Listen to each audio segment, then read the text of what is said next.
Good morning, Francesca Duffy, Spanish tutor for Carmen Dambieri, Adult Education Training Board. Hola, buenos días. ¿Qué tal? Hola, ¿qué tal? So you remember that from last time? That was a very, very relaxed way of saying how are things. Hola, ¿qué tal? So we are going to continue again today with the revision. And last time we were talking about the Spanish nouns being masculine or feminine, depending on the ending of the word. The O will tell you is a masculine name, and the A will tell you is a feminine word. And that would be about the only grammar rule I was going to give you because of all the exceptions. So today we are going to get you talking a bit, and I'm going to give you the answers, that way you can check yourselves. And again, we're going to practice the masculines and feminines. Now, I have written a question there, and I'm just going to read it for you. Is ¿qué es esto? ¿Qué es esto? ¿Qué es esto? Now, you gather that means, what is this? ¿Qué es esto? If I say a little bit faster, ¿qué es esto? ¿Qué es esto? Now, the answer to what is this in English as in Spanish is going to be it is a or it is an. But in Spanish, we're going to have to choose either un or una, depending on the gender of the noun. So I'm giving you here example. The answer, if it is a bag, we're going to have to choose the article un bolso. Es un bolso. If it's a word that ends in an a, so then feminine, we're going to have to choose the article una. Es una mesa. So, es un bolso, it is a bag. Es una mesa, it is a table. So going back to this page, the page with all the nouns, if you start with the first drawing, if I, pointing out to this first drawing, ask you, ¿qué es esto? Your answer is going to be, it is a plane. Now we know from last week that plane was masculine noun. So the answer then, it will be, es un avión. Es un avión.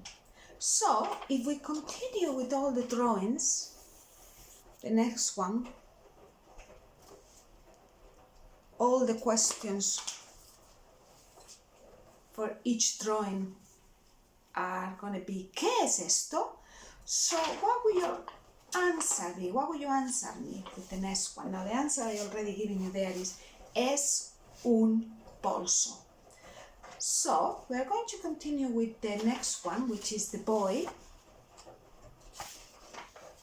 And how would you answer, it is a boy? Es un chico.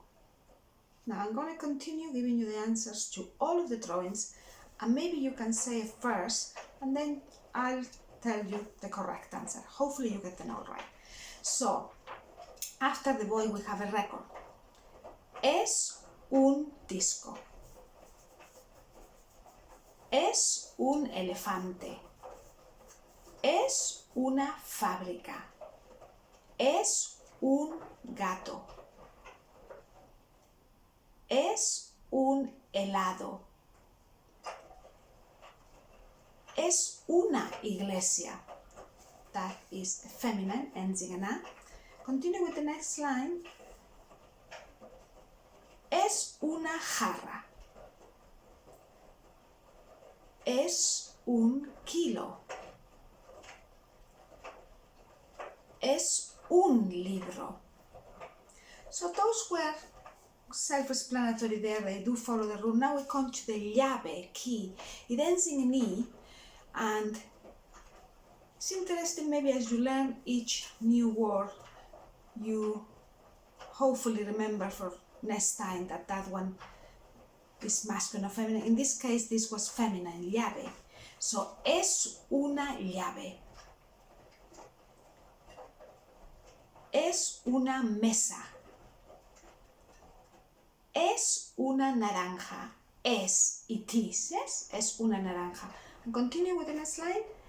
Es, for some of you that haven't got the page, yes, gonna put it there, is, we are here. Es un señor. If it was a lady, then es una señora. Es un ojo. Es un perro. Es un queso.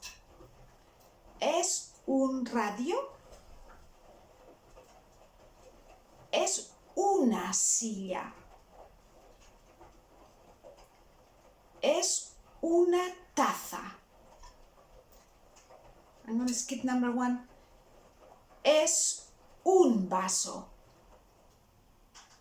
Es un taxi. Es un yogur.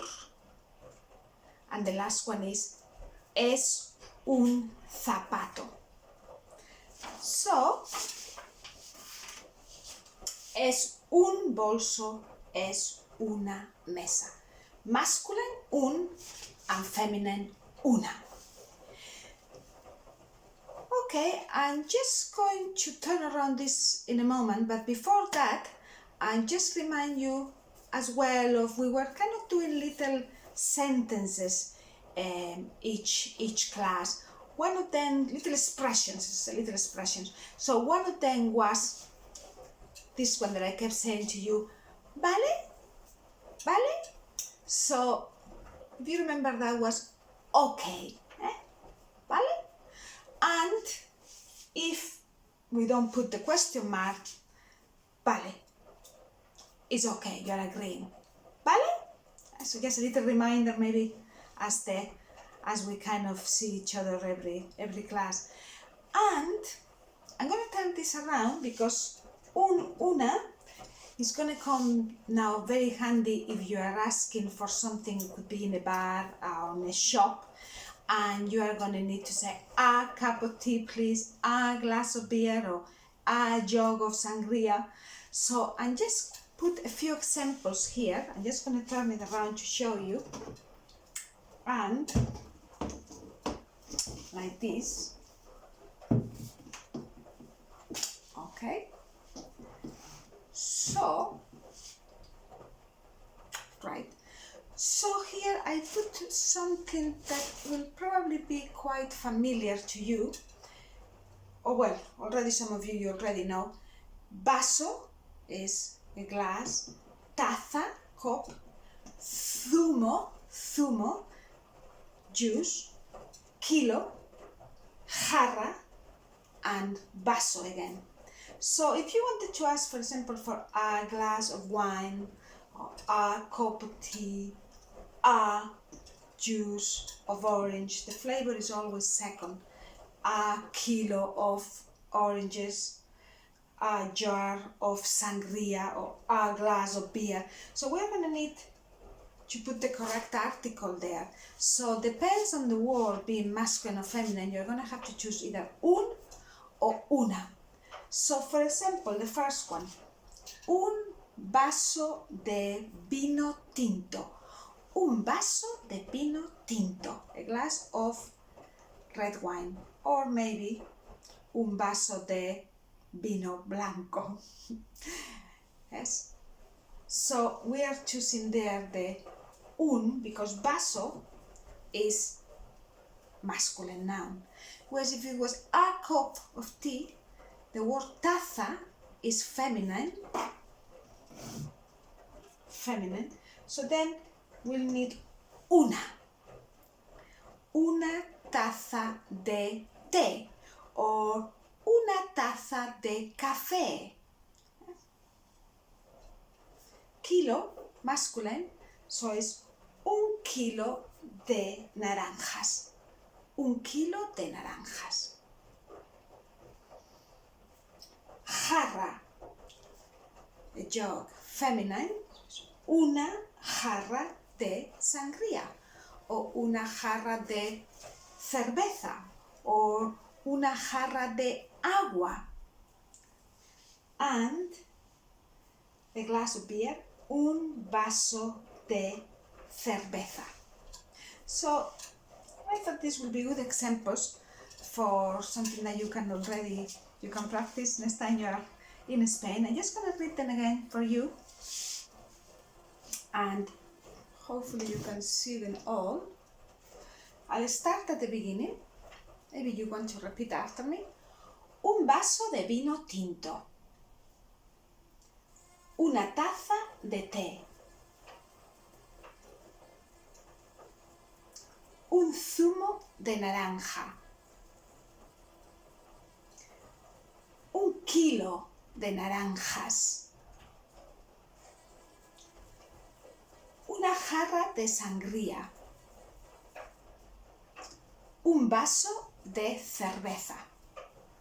And I just wrote at the end here, remember the V is pronounced like a B.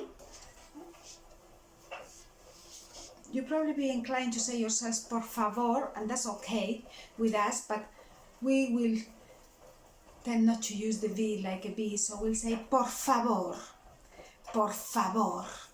Un vaso de vino tinto, por favor. Un vaso de vino blanco, por favor. So, un for masculine and una for feminine. So that's going to be all for today. Hope you enjoyed that, and keep working on those nouns masculine and feminine. ¿Vale? So, hasta luego. Adiós.